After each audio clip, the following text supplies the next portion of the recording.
After being reborn, I decided to write my sister's name on the marriage registration form. This time, I would help Sir Sebastian Holt achieve his wishes. I personally helped my sister Vivian try on the wedding gown, adjusting the lace veil with a soft smile. Vivian, you look lovely. Sir Sebastian will be quite overcome when he sees you. I let her wear the gown first and slipped the engagement ring onto her finger myself. Vivian looked at me with startled eyes. Rachel, how can I possibly accept this? This is your wedding, yours and Sir Sebastian. I smiled gently. Of course you can. You two are the ones truly destined for each other. I personally orchestrated every encounter between Sir Sebastian and my sister. When he took her to the capital, I stood at the door and said calmly, "Go ahead, Sebastian. Take Vivian with you. She has never seen the capital before. I shall manage perfectly well." When he took her to the capital, I headed to finishing school without a second thought. In my previous life, even when I was past 50, he and our son still knelt before me. "Rachel, please sign the divorce papers. I have suffered for too many years." Mother, you are inferior to Aunt Vivian in every way. Just let Father go! This time, I would fulfill his long-cherished wish and give him the romance he truly desired. Just fill in your name and give it to me. Sir Sebastian Holt impatiently tapped the table. I stared at the marriage registration form, my fingertips gently rubbing the rough edges of the paper as my thoughts drifted. In my previous life, I solemnly filled in my own name as if handling a sacred decree, then excitedly dragged Sebastian to purchase our wedding things. Can you stop being so unreasonable? Can't you just go buy the wedding supplies yourself? All I ended up with was a harsh scolding from him, because he was rushing back to care for Vivian Hayes during her monthly discomfort. Now I merely responded dismissively. I understand. I glanced up at his anxious expression and that hand that kept checking his pocket watch. He was wearing a white shirt today with sleeves rolled up to his elbows, revealing his well-defined forearms. I remembered that Vivian loved this look on him most. She said it made him look clean and refreshed. I spoke, suppressing the bitterness rising in my heart while sending nonchalancy. "If you have urgent matters to attend to, pray go ahead. I shall submit it myself after filling it out." I trust you will handle the formalities properly, and I would advise you not to speak ill of Vivian in public. It would reflect poorly on the family. He said no more and hurriedly turned to leave. I took a deep breath, trying to calm my erratic heartbeat, but my mind could not stop replaying scenes from my previous life. On our wedding night, he used the excuse of caring for my sick sister and never came home. Later, when his military posting required relocation, he took only Vivian along, saying she had never been to the capital before. Even on the day our son was born, Sebastian was absent as he was busy comforting Viviana through her divorce. Right up to my deathbed, our son, Albert, still earnestly pleaded, "Mother, Aunt Vivian is more suited to Father's position in society. Father has suffered by being with you all these years, so let him I go." lay weakly in the hospital bed, my body frail and trembling. Turning my head with great effort, I looked at my indifferent husband sitting beside me. "Sebastian, do you also think this way? Do you also believe I have made you suffer all these years?" Sebastian remained silent. He did not look at me. His eyes stayed fixed on the floor, his face expressionless. The long, deathly silence was his only answer. Tears slipped from the corners of my eyes. "I understand." At that moment, my heart finally turned to ashes. I bit down hard on my lower lip until I tasted blood, then slowly released it.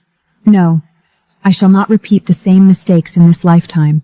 I picked up the pen and slowly wrote 2 words in the applicant column, Vivian Hayes. The clerk glanced at the name, then at me with a questioning look. I lowered my voice and leaned forward slightly. "My sister will be accompanying Sir Sebastian to the capital soon. She asked me to handle the formalities on her behalf, as she was feeling rather unwell this morning. I hope there will be no inconvenience." The clerk hesitated, but after I discreetly placed a small envelope containing a few bank pails on the counter, his expression softened. He stamped the document without further comment, took the marriage certificate, and left the registry office. I felt no sadness. Instead, there was an indescribable sense of liberating. In my previous life, Vivian and I were adopted by the Holt family after our parents died in the line of duty. Vivian had a silver tongue to charm people, winning over Sebastian's parents so completely that they treated her better than their own daughter. "Mother, you treat me even better than my own mother did when she was alive. I am truly so fortunate to be your daughter in this lifetime. Father, I heard you have not been well lately. This is the soup I specially prepared for you." Sebastian's mother, Penelope Kane, even harbored early hopes of having Vivian marry Sebastian. Sister is my only family. I do not wish to compete with her. She managed to make Sebastian willingly choose me instead. In truth, Vivian was merely stringing Sebastian along. After all, Sebastian was only a major at the time. Returning to Sebastian's military quarters, I heard Vivian's coyish voice the moment I entered. Seb, you did not stay with my sister, but came back specially to keep me company. Will she be angry? Sebastian naturally wrapped his arms sliding down the side of her waist, his tone low and intimate. Is her anger of any consequence? Every time you have your monthly discomfort, your face turns pale from the pain. How could I possibly leave you alone at home? His fingertips traced lazy circles around her waist. Vivian's body trembled slightly, but she did not pull away. Instead, she leaned even closer into his embrace, a hint of triumph flashing in her eyes. Then, Seb, after you marry my sister, will you still treat me thus? Will you cast me aside? Sebastian lowered his head to look at her. His hand slowly traveled upward from her waist, tracing inch by inch along her spine, finally stopping at the nape of her neck where he gently pinched it. My dear girl, who else would I treat well if not you? If your sister dares to bully you, I shall divorce her. Do you believe me? Vivian's cheeks flushed red. She glared at him coquettishly and reached out as if to push him away, her palm pressing lightly against his chest, but without any real strength. Oh, you wicked man, what are you saying? Who wants you to divorce? I took a deep breath, composed myself, and walked into the house as if nothing had happened. Sebastian and Vivian both froze on the spot. They stared at me with faces full of shock and disbelief. Why are you here? Sebastian emerged from Vivian's room with a trace of embarrassment on his face. I was merely check on Viv, because she was unwell. I hummed indifferently and turned to go to my room. In my previous life, I fought with him countless times over their improper intimacy. In this lifetime, I refused to waste my time and energy. He called out to me from behind. Seeing my calm and indifferent reaction, his face instantly darkened. Unable to maintain his composure, he spoke with a mix of shame and anger. Do not be jealous of your sister. I have chosen you as my wife. There is no need for such unfounded suspicions. I stopped in my tracks, turned around, and looked at him. My expression remained completely calm, without the slightest ripple. You are quite right. So you need not explain anything to me either. Rachel, how about we purchase some wedding favors to distribute to the other officers' wives in the quarters? I looked at him with surprise, then realized this was probably his way of compensating my unusual silence. No need. There is no point in such formalities. He was stunned, probably finding it hard to imagine I would refuse such a proposal. Are you angry because Seb attended to me, Rachel? Vivian emerged from her room with a face full of griefs and innocence. She was wearing the gown I had bought expressly for our wedding portraits, something I saved up half a year for in my previous life but never dared to wear even once. Seeing my gaze, Vivian frantically explained. I saw this beautiful outfit by your bedside today and wished to try it on. I forgot to change out of it. She lowered her head, wringing her fingers like a child who had done something wrong. Sebastian instinctively began. Rachel, do not. I interrupted him calmly. It looks well on you. Keep it. I never wore it in any case. I still remembered the faint smell of blood and sweat on that gown, and how I ran home crying in the middle of the night. The memory disgusted me now. Under their astonished gazes, I returned to my room and locked the door. I pulled out the folder containing my acceptance letter from finishing school. In my previous life, I yearned to live in Southport, and the college offered my dream course in domestic economy and accounting. In my past life, I gave up my education to support Sebastian, and willingly stayed home to care for his parents. This time, I still had a chance, so I wished to live only for myself. I flipped through the calendar. Looking at the marked date, I whispered softly to myself, Only 10 more days. Just 10 days and I may finally leave this place. A sudden knock interrupted my thoughts, and I opened the door impatiently. Sebastian stood there holding a bowl of soup, his tone gentle as he said, You must be hungry. I had cook prepare you some broth. I was dazed for a moment. In my previous life, he was either cold as ice towards me or only spoke harshly. I had not seen Sebastian acting this tender and affectionate in a long time. No need. I have already eaten outside. How can that be? Are you not always reluctant to spend money? His words stung. I used to be reluctant to spend money, living frugally and spending most of my part-time earnings to buy him things. Now that I was going to college, there would be plenty of expenses, so every penny needed careful planning. I looked up at him, my tone calm, as I said, "I recall that a few days ago I gave you the money to purchase wedding supplies. You did not seem to buy anything. Pray return the money to me." He froze, then awkwardly explained, That money.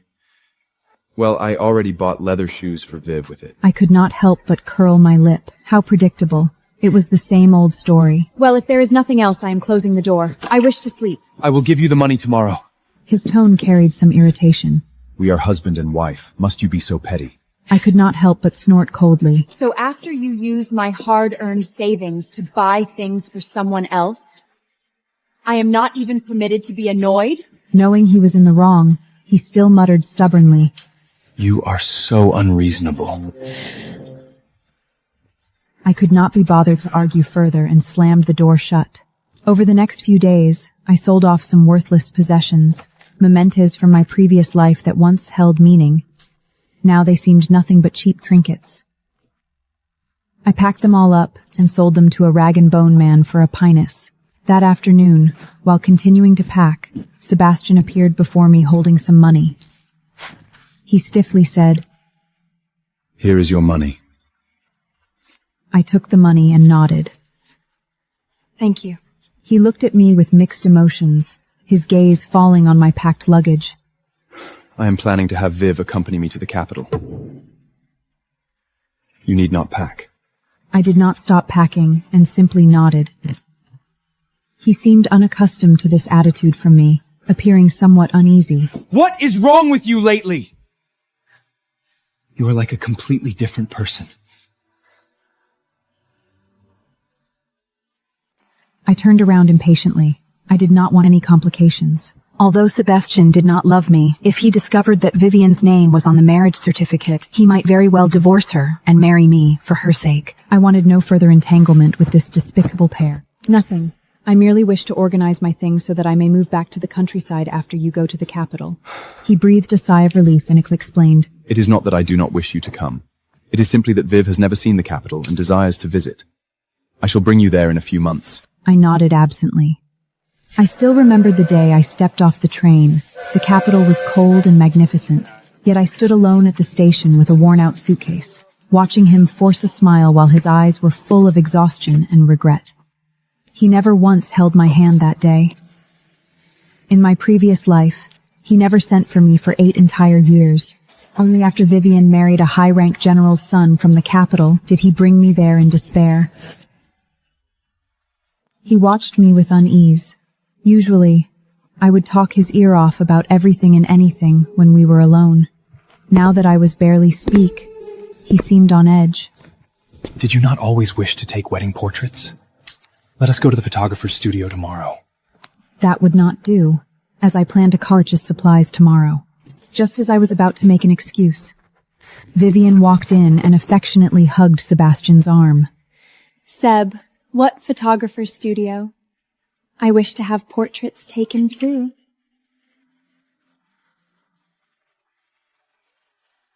Sebastian smiled and patted Vivian's head.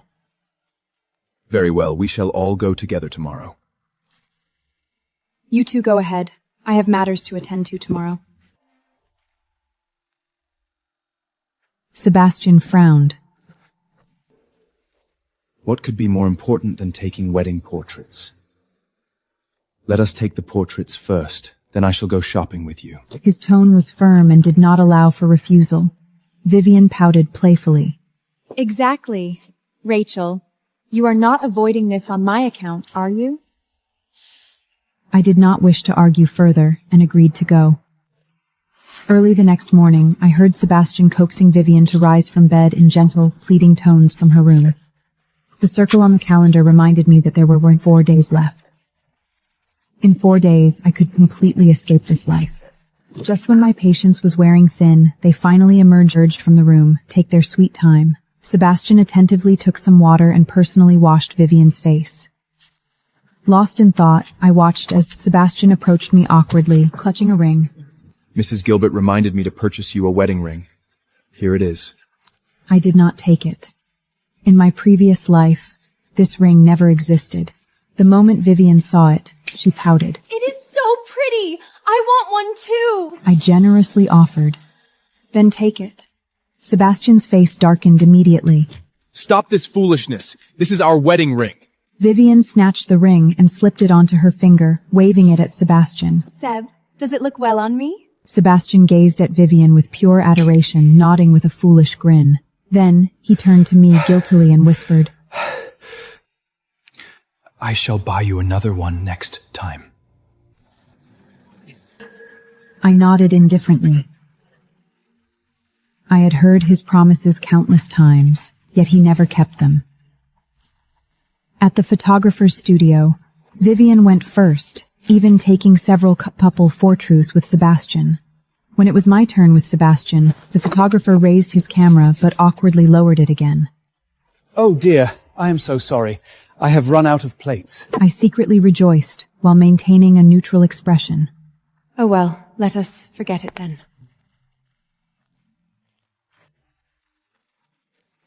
Outside the studio, Sebastian pulled a train ticket from his pocket and handed it to me. It was a standing room ticket to the capital, departing in 4 days. I did not mean to abandon you. I shall settle in first and await you in the capital. The journey to the capital would take 3 days and nights. I could not fathom how he expected me to stand the entire way, especially since there was only one military-dependent slot available. Where would I even live once I got there? However, asking now would not yield any satisfactory answers. Seeing me accept the ticket, Sebastian visibly relaxed. Do not worry. Even if you do not live in the officers' quarters, you are still my only wife. I shall treat you well from now on. I only see Viv as a sister. Suddenly, a carriage shot out from around the corner, heading straight for us. Sebastian instinctively pulled Vivian into his arms and dodged to safety. In the chaos, someone pushed me hard from behind. The carriage was bearing down on me. My body froze in terror. Seb, watch out! The carriage swerved sharply at the last second, but still struck me, sending me flying before dragging me along the rough cobblestones. Intense pain exploded throughout my body. Darkness crept into my vision as cold sweat poured down my face. The driver flea jumped down from the carriage, his face pale with panic. Miss, are you all right? Oh my goodness, I am so sorry. I did not see you. Someone fetch a doctor! A crowd quickly gathered around, pointing and whispering.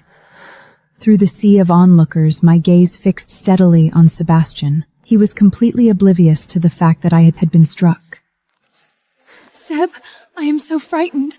My legs feel weak. Do not be afraid, I am right here. Are you hurt anywhere? Let me examine you properly. Perhaps he had noticed, or perhaps he simply did not care. I smiled bitterly. The last trace of hesitation in my heart vanished completely. So this is what you meant by I shall treat you well from now on. Sebastian froze.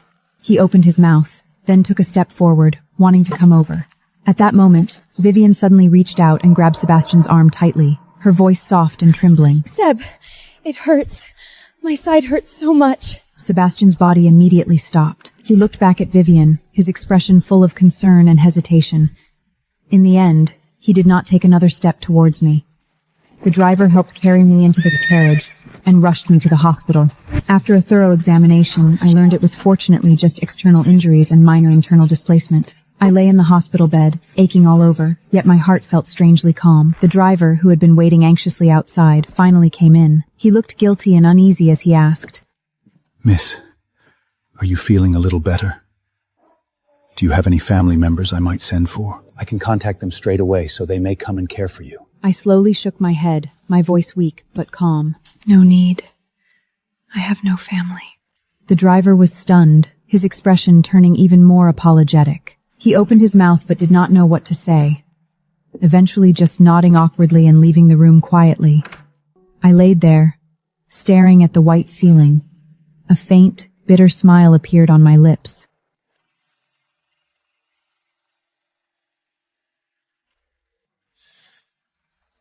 Late into the night, Sebastian walked in with a weary face.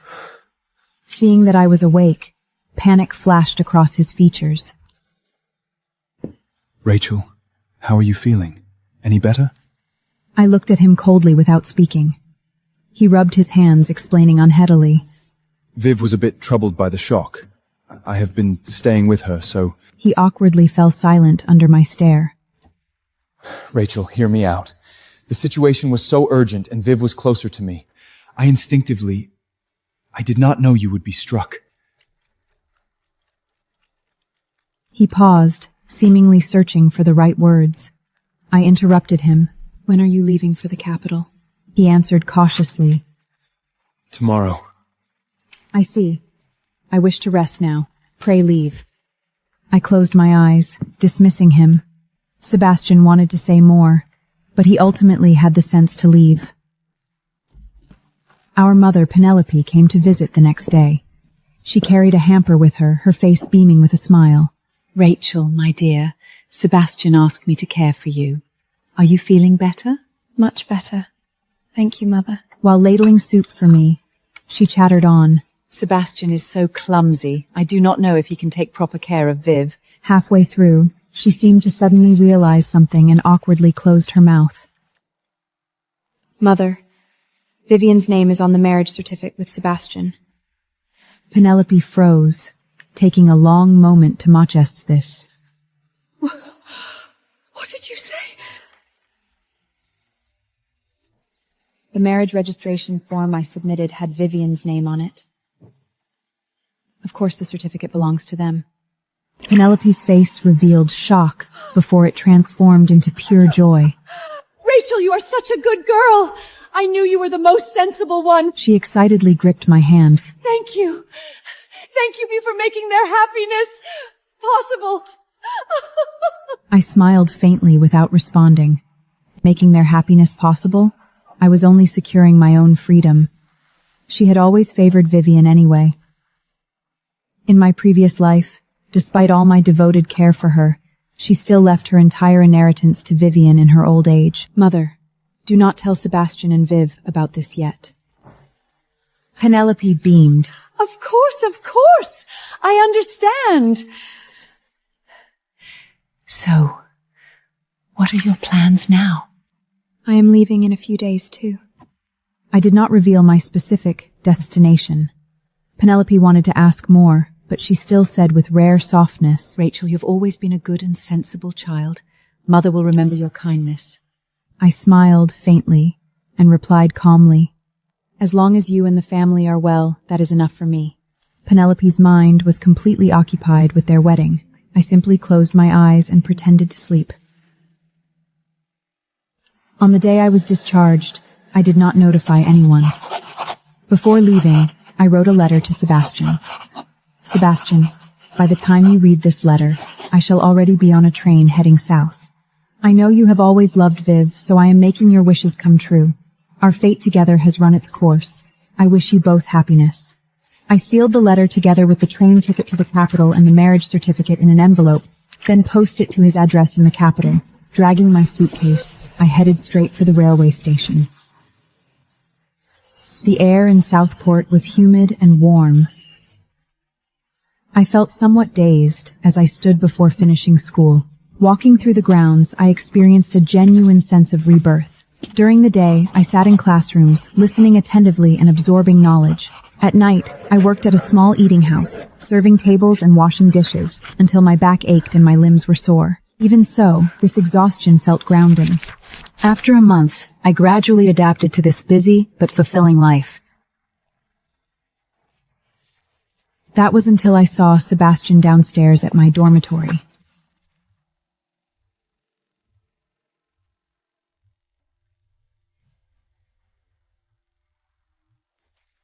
Rachel!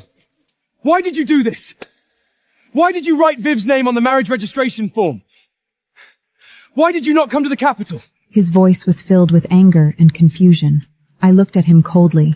I do not want a husband whose heart belongs to someone else. It is quite distasteful. He stared at me in disbelief. How can you speak thus? You were not like this before. I turned my face away as waves of nausea swept over me. I did not want to look at him for even 1 second more. Sebastian, I simply wish to study diligently and start a new life. Vivian is the one you have always wanted, is she not? You should treasure each other and cease strobbling me. He ran his hands through his hair in frustration. What are you talking about? I have always treated Viv like a sister. I laughed coldly. What kind of sisters embrace as and steal kisses from each other? Once, I had caught him stealing a kiss from sleeping Vivian. That tender expression was something I would never forget. A flash of shame crossed his face. Then he exploded in embarrassed anger. Rachel, cease this nonsense! Viv and I are completely innocent! Your so-called sibling affection disgusts me to my core. Release me, and release yourself as well. His face turned ashen, and he seemed at a loss for words. The fear of being dependent on others' charity made me afraid to eat my fill. Do not be afraid, Rachel. I shall protect you from now on. That was why I was still willing to marry him in my previous life, even though Sebastian did not love me initially. Over the next few days, Sebastian continued lurking around the college grounds.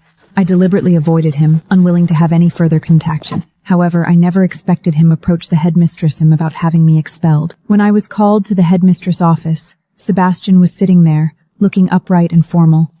Furor burnt within me as I demanded, Sebastian, what exactly do you want? By what right do you demand my expulsion? I wish for you to come back with me. He stood up and walked toward me, reaching out to take my hand. I stepped back sharply, avoiding his touch. Go back? Go back to continue watching you and Vivian being amorously entangled? His face stiffened. Then he exploded in embarrassment. Rachel, cease this nonsense. We are husband and wife after all. What is the point of you running off to Southport like this, making us live apart indefinitely? I was almost amused by his shamelessness. Sebastian, Vivian is your wife. Her name is on the marriage certificate, and she is the one you love. His face turned livid as he said through gritted teeth, That was a mistake! Mistakes ought to be corrected! My past behavior made you misunderstand me. I shall not act that way any longer. My heart turned cold. Those familiar words. He had said the same thing in my previous life, yet he still turned around and carried on intimately with Vivian. I turned to the headmistress, speaking earnestly. Mrs. Anderson, I truly wish to continue my studies here. Pray do not make me withdraw. Caleb Anderson looked at me, then at Sebastian. She pondered for a moment and said, Mr. Holt, since you have no legal relationship with Rachel, you cannot process her withdrawal. I finally breathed a sigh of relief. Sebastian wanted to say more, but was interrupted by Caleb. Mr. Holt, if there is nothing else, pray leave. I have work to attend to. In the following days, Sebastian continued to haunt me like a persistent ghost. His harassment was unbearable and affected my study. What made it even worse was that Vivian came too. Seb, pray let us go back and procure a divorce. I do not want this. I do not wish to steal my sister's husband. I am a terrible person. She tugged at Sebastian's sleeve, sobbing uncontrollably. Sebastian held her tenderly in his arms, gently patting her back. Viv, my dear, do not cry. This is not your fault. We shall go back directly. It is my fault for making you suffer. Vivian cried pitifully and made a show of kneeling before me. Rachel, I am so sorry. Pray do not be angry with Seb. I know you have misunderstood my relationship with him. Do not kneel. It is my fault for making you suffer. We shall go back directly. He even glared at me, his eyes seeming to accuse me of reasonable. More and more students gathered around, pointing and whispering. I could not be bothered to watch this farce any longer and turned to leave. Let them perform if they wished. I would not be their audience. Vivian was quite capable, for Sebastian stopped coming that very day. I threw myself into my studies, joined the school's mathematics society, and met Gabriel Campbell. He was tall and lean, wore black-rimmed spectacles, and had a sunny smile. He excelled at mathematics and often tutored me. Gradually, we became close.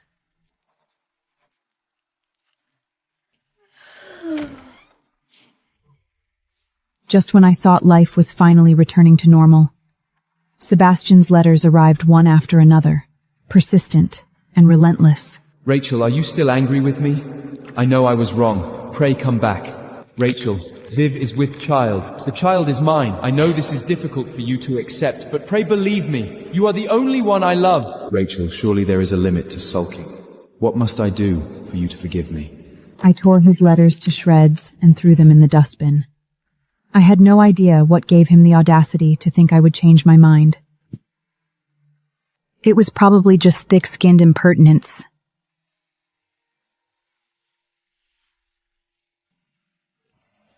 That day, the eating house where I work part-time was filled with cooking fumes as I efficiently cleared tables.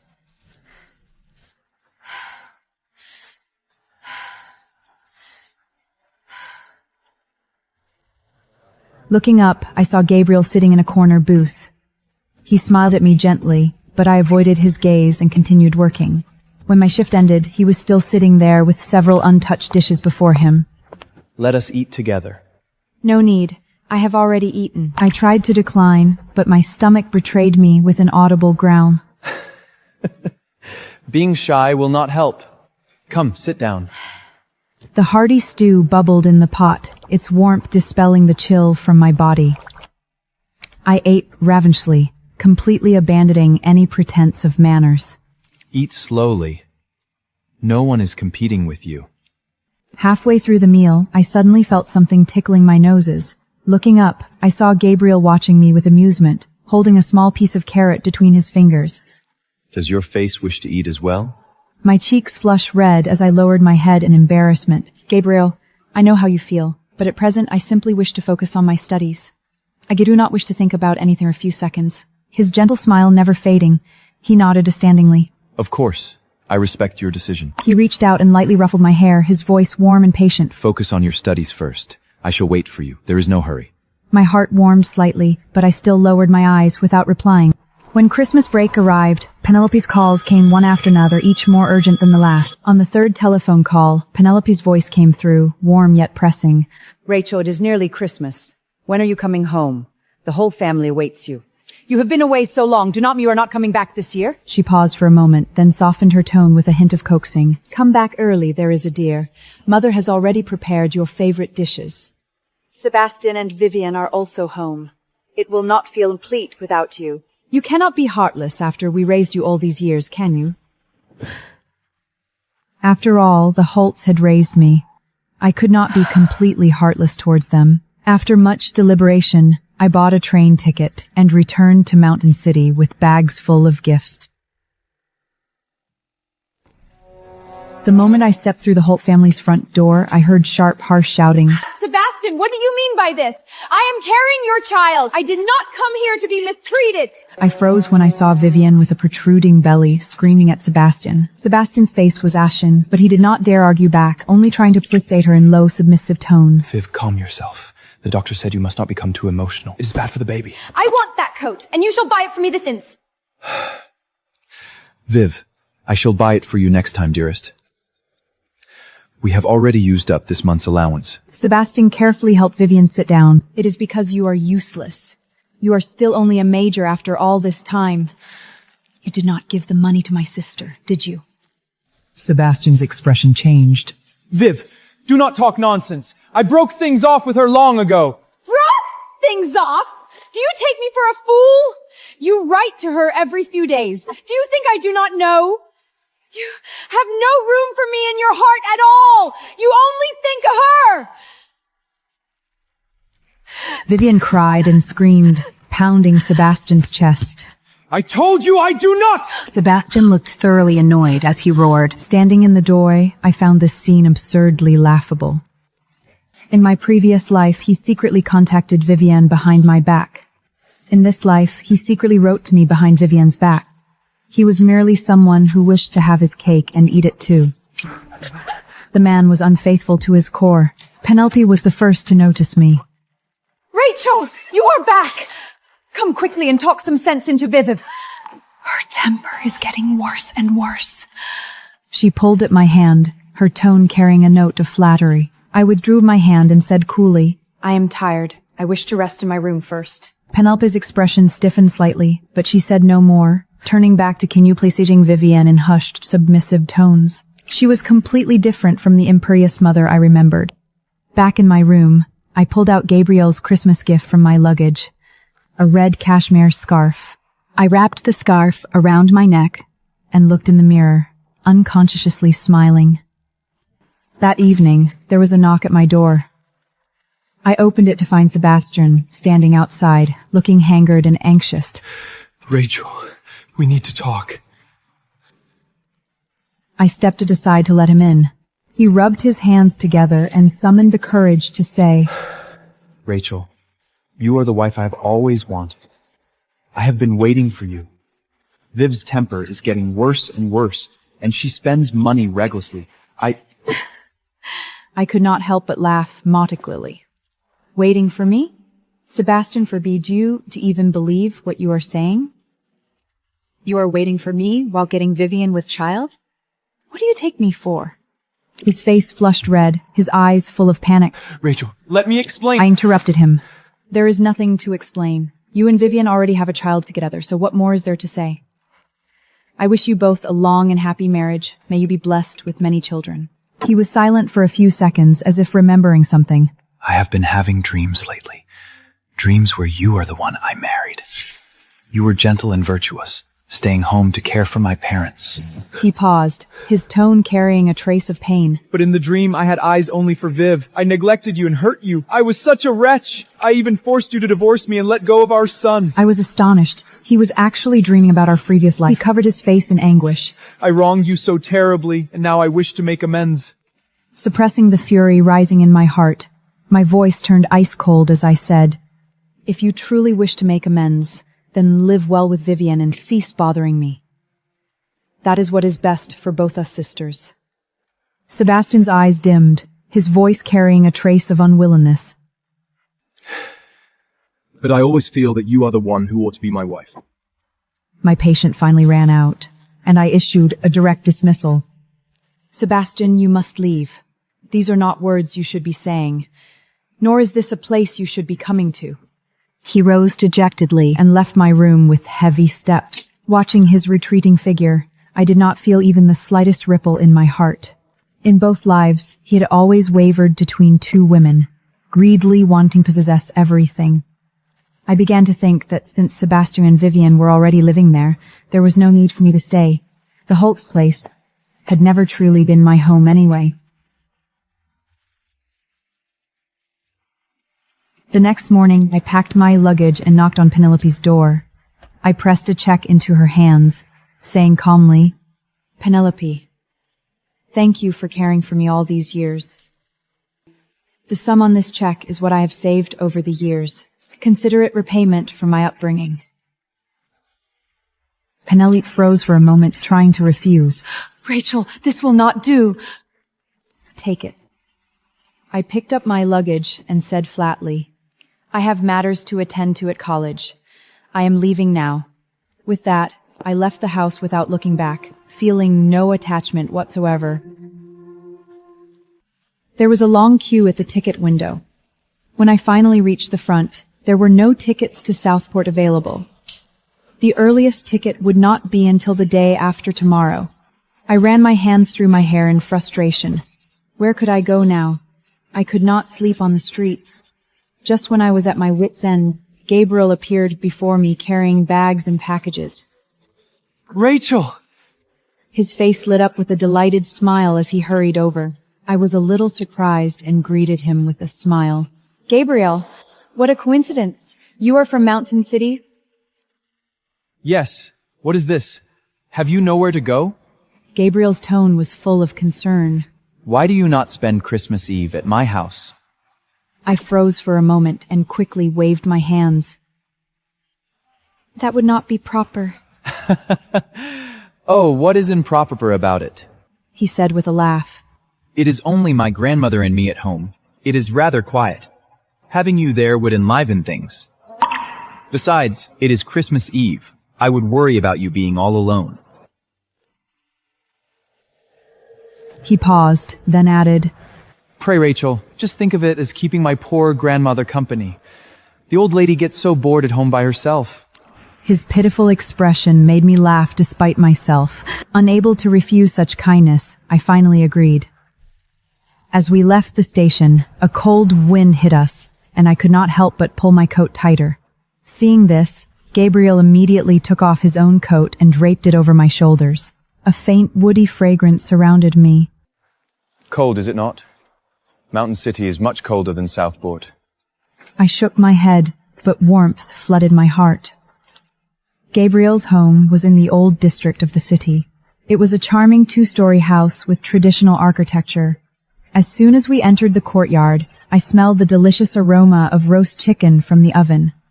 A silver-haired elderly lady stood at the kitchen door, smiling as she watched us approach. Gabriel, you are back.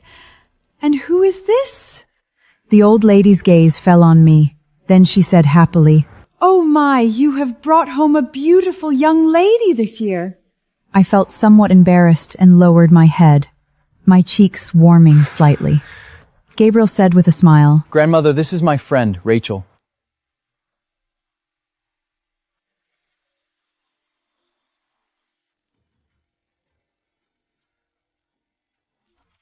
How wonderful. Come in and warm yourselves. Gabriel's grandmother busied herself cooking, while Gabriel helped carry my suitcase to the guest room. The guest room was small but clean and tidy, with bedding that smelled of sunshine. Gabriel said gently as he set down my suitcase, Rest for a while. Dinner be ready soon. I nodded and sat on the edge of the bed, watching the snowflakes drift past the window. I felt an unprecedented sense of peace and tranquility. Perhaps this was what home felt like. That evening, we sat around the dinner table eating a steaming hot Christmas Eve meal. Mrs. Campbell continued to serve me food as she said, Rachel, my dear, you must visit often. My door is always open to you. I smiled and nodded, warmth filling my heart. After dinner, Gabriel suggested we take a walk in the nearby park. The winter park was nearly empty, with only a few couples huddled together, enjoying the rare quiet. We strolled along the lake, neither of us speaking. Snowflakes drifted down gently, settling on us like a thin veil. I broke the silence, speaking softly. Thank you, Gabriel, For what? for taking me in and giving me a warm sanctuary. Gabriel looked at me and teased with a smile. How about repaying me with your hand in marriage? I froze for a moment, then huffed with mock arrogance. You wish. Though I said this, ripples stirred in my heart. Then tell me, how will you repay me? I am the hero who rescued you from dire straits at the railway station. His exaggerated tone made me laugh. I deliberately put on a stern face. Hero? I think you are merely trying to extort me. He pretended to think deeply, then said with mock seriousness, Let me think. How about you cook me one meal a day until college begins? I could not help but roll my eyes. No, indeed. My cooking is terrible. He looked at me with a grin. That is quite all right. I am not particular. Besides, even if your cooking is awful, I shall eat every bite. His shameless attitude made me laugh despite my annoyance. Is this how you use gratitude? You are clearly just trying to take advantage of me. Alas, it seems my charm is not sufficient. He sighed with fake disappointment, then suddenly leaned closer. Perhaps I should try harder. I felt my cheeks burning and quickly stepped back. Do not get any ideas.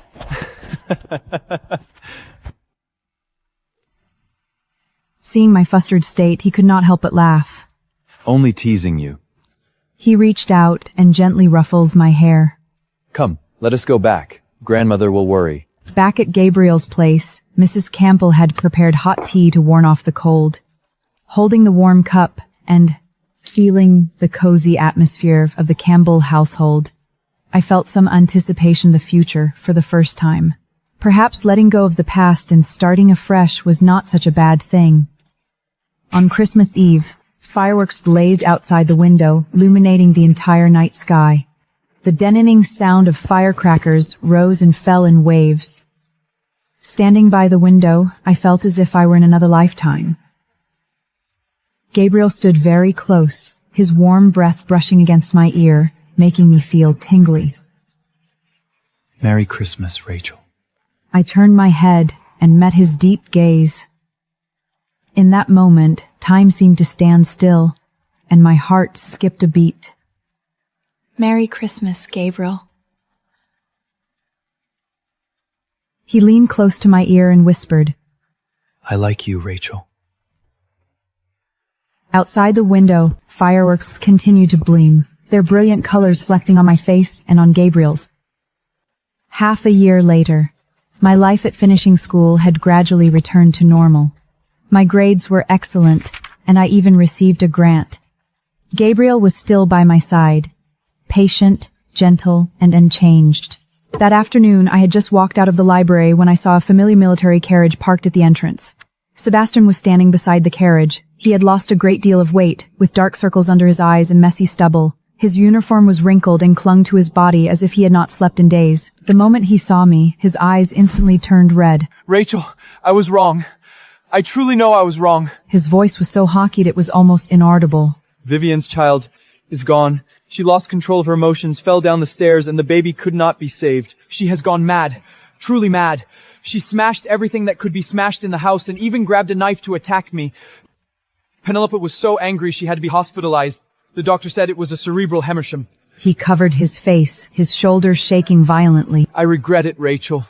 I was wrong from the very beginning. You are the one I ought to have married. You are the one I ought to have cherished. He raised his head, his eyes bloodshot, his voice breaking with sobs. Can you give me another chance? Let us start over, please. I looked at his disheveled, pathetic state and felt neither hatred nor pain, only complete calm. It was like looking at a complete stranger. Sebastian, do you know why I wrote Vivian's name on the marriage registration form back then?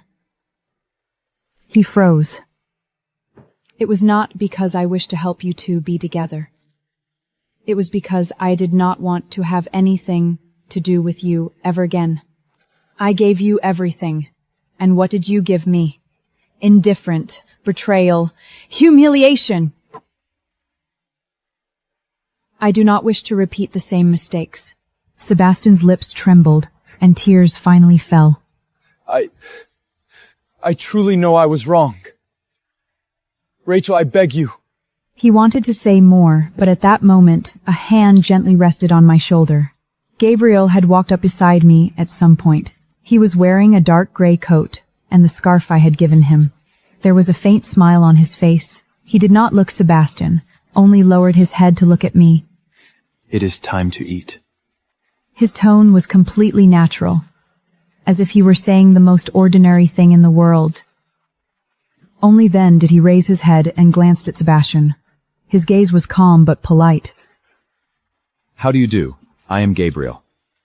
If you have something to say, we can speak another day. She still has her lessons. Sebastian stared at Gabriel's hand on my shoulder, his eyes practically shooting flames. Who are you? What is your relationship, Rachel? I tilted my face up, smiled at Gabriel, then turned to Sebastian. He is my beau. We are doing very well now. Pray do not come looking for me any more. Sebastian's face turned deathly pale in an instant. He looked as if all the strength had been drained from his body. He staggered back 2 steps, opened his mouth, but no sound came out. Gabriel took my hand and we turned to leave. Behind us came the sound of Sebastian's suppressed crying, intermittent, like a wounded beast howling in pain. I did not turn back, not once. Gabriel tightened his grip on my hand without saying a word. The setting sun stretched our shadows long and far, overwrapping each other as if they would never part again. I looked up at his profile, bathed in golden sunset light, and felt that all the suffering of this lifetime had been healed in this very moment. Gabriel seemed to sense my gaze. He turned his head, looked at me, and smiled with curved eyes. What is it? I smiled too and shook my head. Nothing. Let us go. I am hungry. He did not press further.